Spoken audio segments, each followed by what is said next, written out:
the first to know Nsem-Pii TV. Enra and the long-awaited by-election ewo Akwatia eba ne wiye in fact successfully, and I must confess o share by-elections akoso ewo manyimu a Enra die can in fact be attested to say na a very peaceful. We the blimp at the start of the by-election. Yeah, na enipa oye the center of attraction. Sofo Azoka, Chief Sofo Azoka noa. Na ohemu ya na say enra de both political parties, the MPP and the NDC conducted themselves very, very well. So now the security as provided by the Ghana Police Service and so enra de we can confidently say say na a top notch. Now let's come to Chief Sofo Azoka. Via video the minister do na ano yenye bi ahwe on various social media platforms. The encounter between Chief Sofo Azoka and ND's MPP's third vice chairman Hutu Mamudu ya refer no chairman Bugabuga. In fact, nipa do na asefem mo se baby aye dru in 2025 in this 21st century. Yakoto aba masade we sesi. Se panimu te se Sofo Azoka, baby an infia dream, and the kind of language and all use so. TV so. Now, was it right? Now, most political connoisseurs about Bontin have condemned the act. Black Rasta, and not to say Black Rasta Chirimwa, Yedikan. On him say, Chief Sofo Azoka, or more than 70 years. They just saw me, you know. On him say, or Alhaji.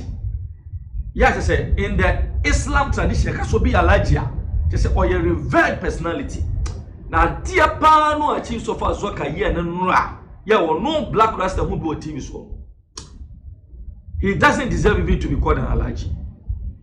The other interesting assertions, Black Rasta, on Chief Sofo Azoka, Tiyanko, na Yankuti.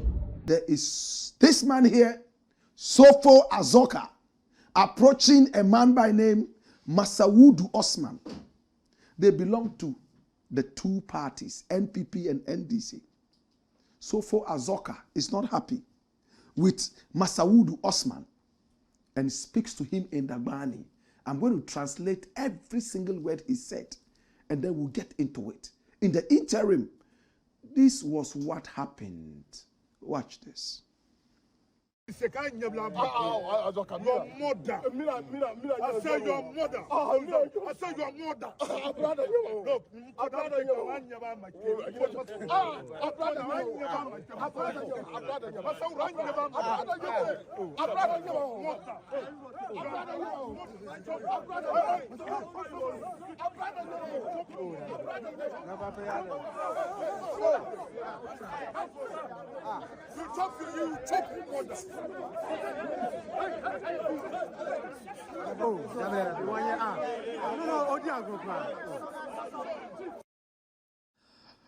Now, my brother, what looked like a joke, what it was that, from what we saw, Alhaji Masawudu Osman, who is also a chief in the Kumbungu area, and a Dagomba man.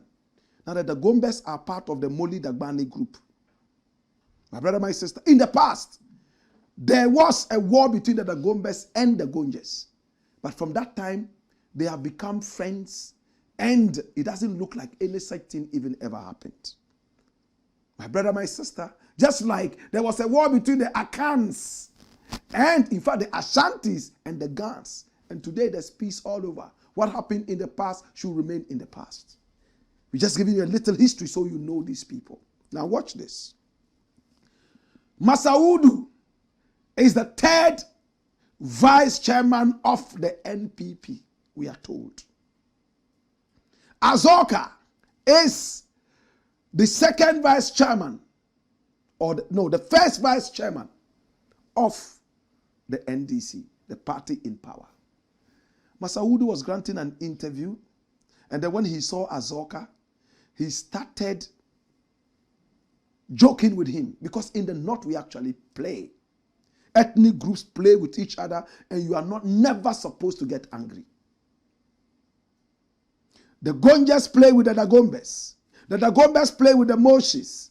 So you are never supposed to get angry. No matter how angry you are supposed to swallow it and just find a way of also being part of the joke. We have that tradition in the north. As to what Master Udu said, we can't tell.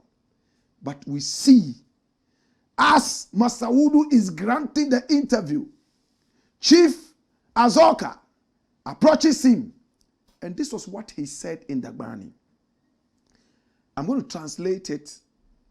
The words are harsh, but these are not my words. I just want those who do not understand the Gbani to understand what Chairman Azoka said. And mind you, he's also an Alhaji. The two of them are Alhajis. They are Muslims. And their religion, Islam, means submission to the will of God. When they meet each other, they are supposed to forget every kind of language, but say to each other, Salamu alaikum. It means peace be unto you, my brother. So it means Islam is a religion of peace, isn't it? But politics can change everything. Azoka approaches Masaudu. And then the first words we hear,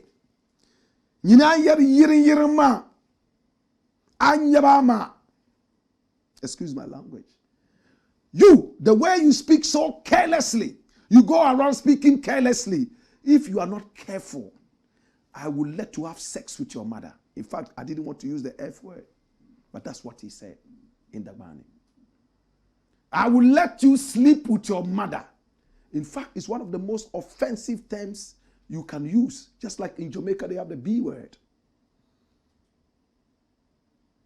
He repeated it.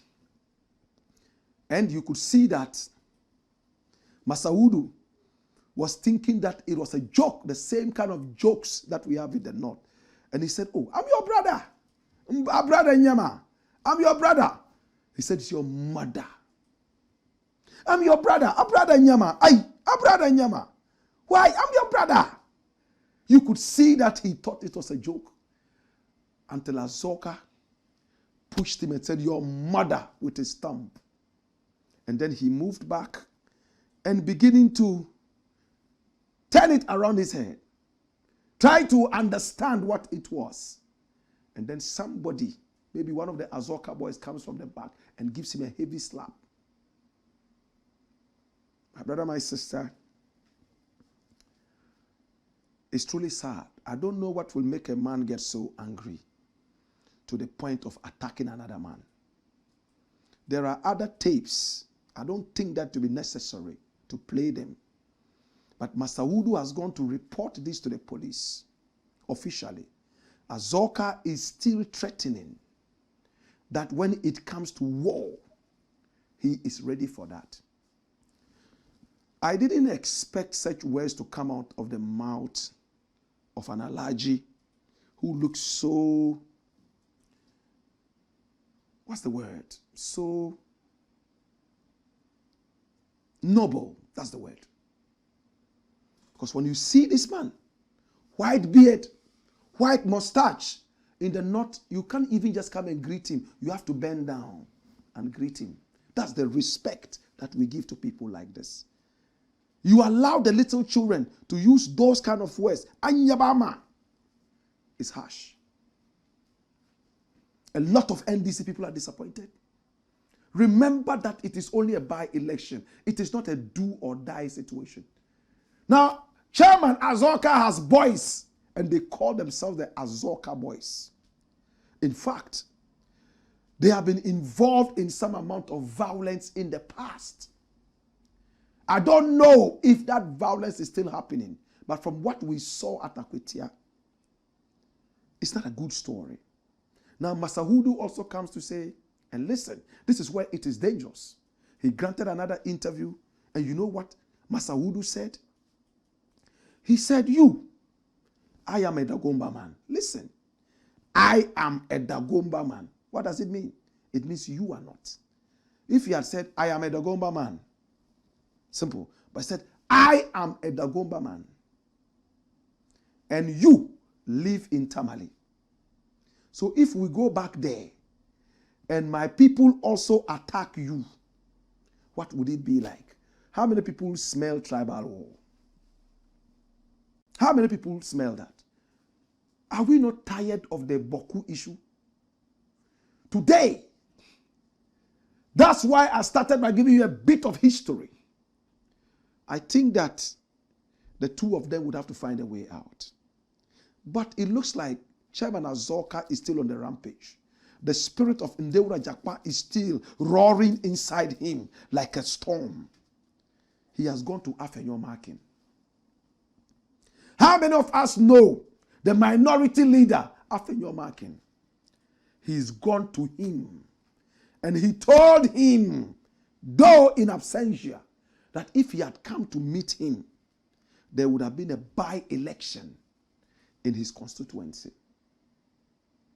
As to what that means, it's on to you. Watch this. NDC's Azoka threatens Afenyo Markin at Akwetia. Run it, my youth. Run it. It says a national vice chairman of the ruling National Democratic Congress, Sofo Azoka, has issued a strong warning to the minority leader in parliament and member of parliament for Efutu constituency, Alexander Kwamena Afenyo Markin. Now speaking to the press during the ongoing by-election in Akwetia, Sofo Azoka, who accused the minority leader of leading some NPP supporters to remove posters at the NDC constituency office in Akwetia, warned that if he had encountered Afenyo Markin at the NDC office, it would have resulted in a by-election in the Efutu constituency. Wow.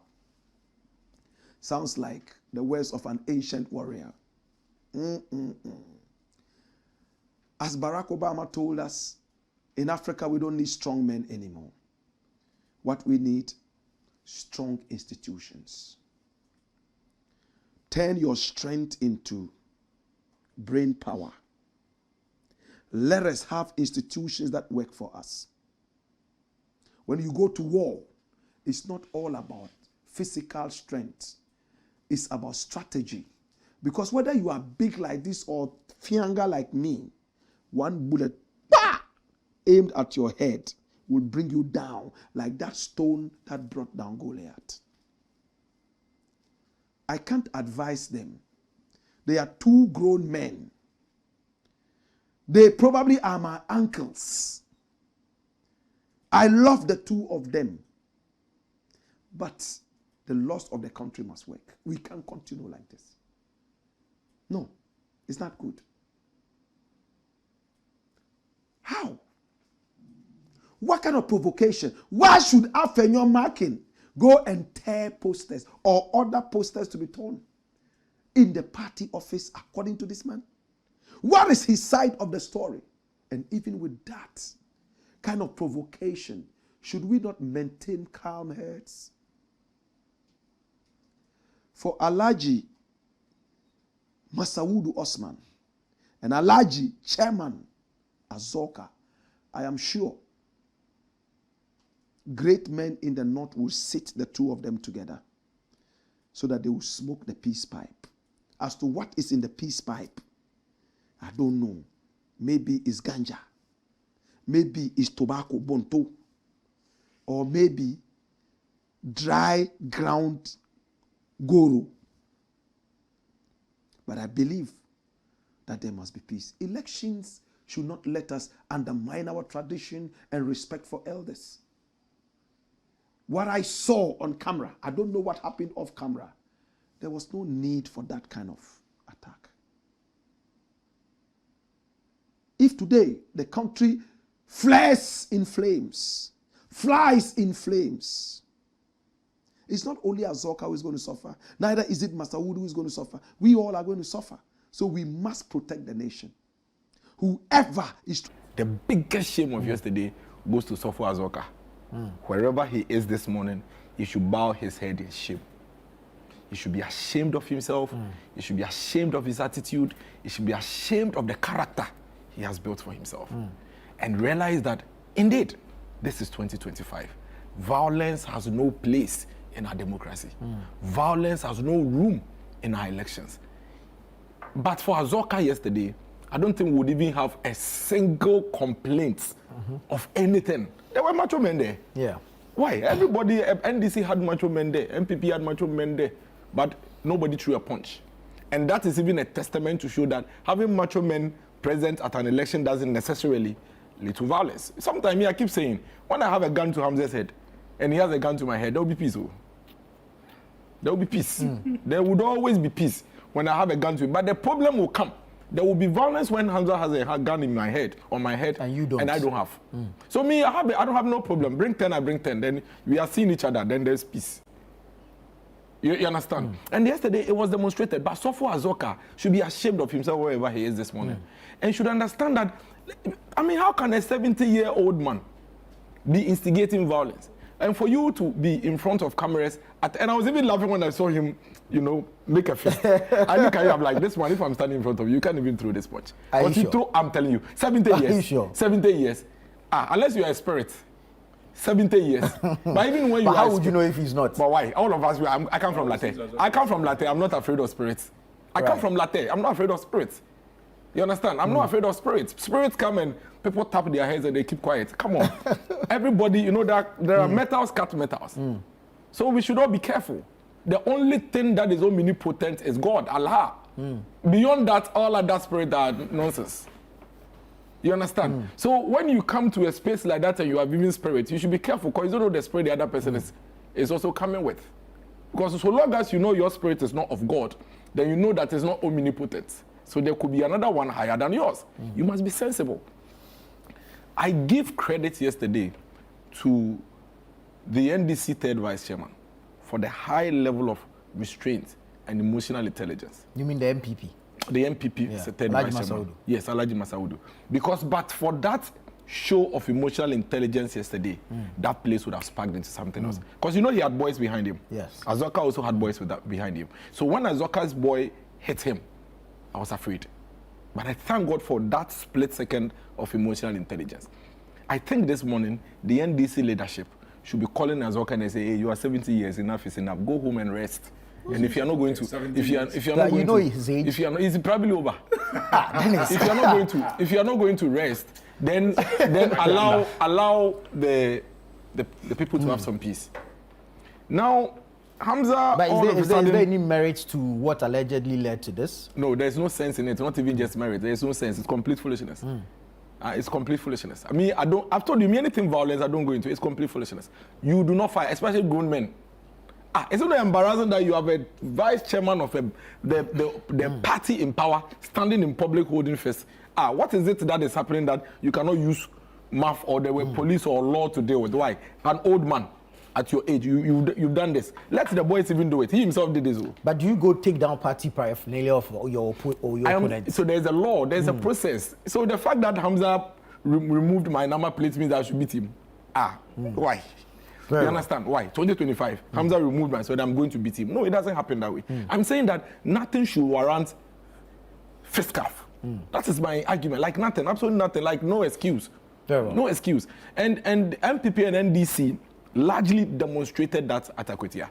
And I must give credit to the NDC because, I mean, you barely have the NDC behave themselves in this manner.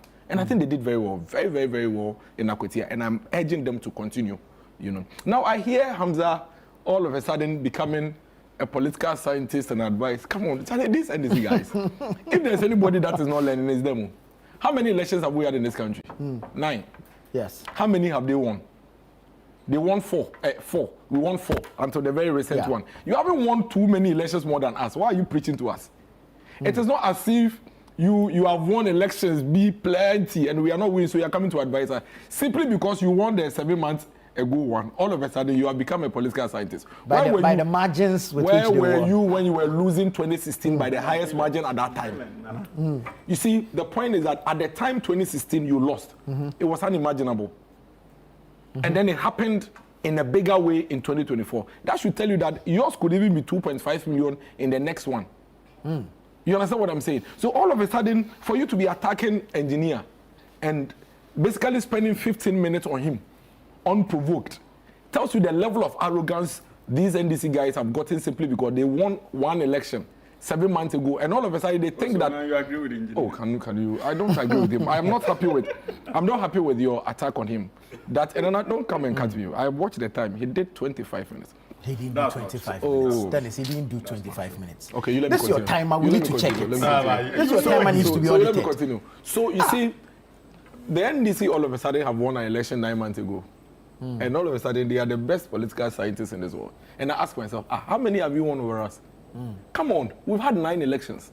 We won 4. You've just won your 5th one. So you don't have anything superior over us. Whatever we did, that made us remove your military regime, okay, in 2000. And then we came to power between 2000 and 2008. We'll do it again and come to power in 2028. Whatever we did, that made us remove your party in 2016 and came back to power for the last 8 years. We'll do it. If you had all this sense, all these political acumen, you were in opposition for 8 years. You just came back. You were in opposition for 8 years. You couldn't win election in 2016. They've seen the You light couldn't now. win election in 2020.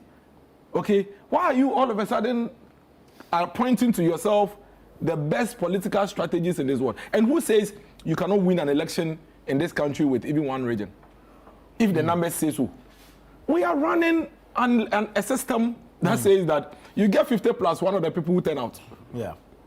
So all this region thing, stop it. You think it doesn't hold water? It doesn't No, work? because we don't vote on tribal line. We don't go and put tribes in places and say this tribe come with this tribe. It doesn't matter. But wouldn't it be better for you if you are winning in more No, regions than it what doesn't you hold matter. now? It doesn't matter. You think we should just stick to the numbers? It is population. The numbers is what they say. That thing is majority. Majority. Why are you discounting the efficacy of the majority? So, if for example there are 20 regions, and out of the 20 regions, I win one, and the one is the majority, you are saying we should ignore it. We are talking about voice of every voter, and you are talking about geographical and political demarcations. Political demarcations. We are talking about the voice of each voter. Every citizen must have a voice. It is the voice of the majority of the citizens that matter. And you are talking about political demarcations. We don't run that kind of system in Ghana. When we begin to run that kind of system, then we talk about you are criticizing the engineer, telling him that he should accept the system we run. And you are making some other bogus, analysis. So you think Now- you have national representation irrespective of the political demarcation? The national representation is about the numbers you get when you have the majority. It is about the numbers. It is about the numbers. The law says that when we go into an election, get 50 plus 1. If you get 50 plus 1, the law says that is the national representation that you have. Now, Right. Nana, the NDC speak, and sometimes I wonder what it is that they think they are doing or where they think they are. We're in this country. When the NDC split into 3, they didn't die. They split into 3. Do you remember NDP? Obeda Samoa? Yeah. Francis Esiam. Where did they come from? Where did NDC. they come from? Didn't they go and pour pepper and hot water on Francis Esiam and Obeda Samoa and Co at an NDC conference in Koforia? Be Dizidin and Co. Did they die? Is NDC not here? Why is he preaching to us and making it look like NDC? And he says from 1992. Which 1992? Since 1992, your party has split into 3. Since 1992.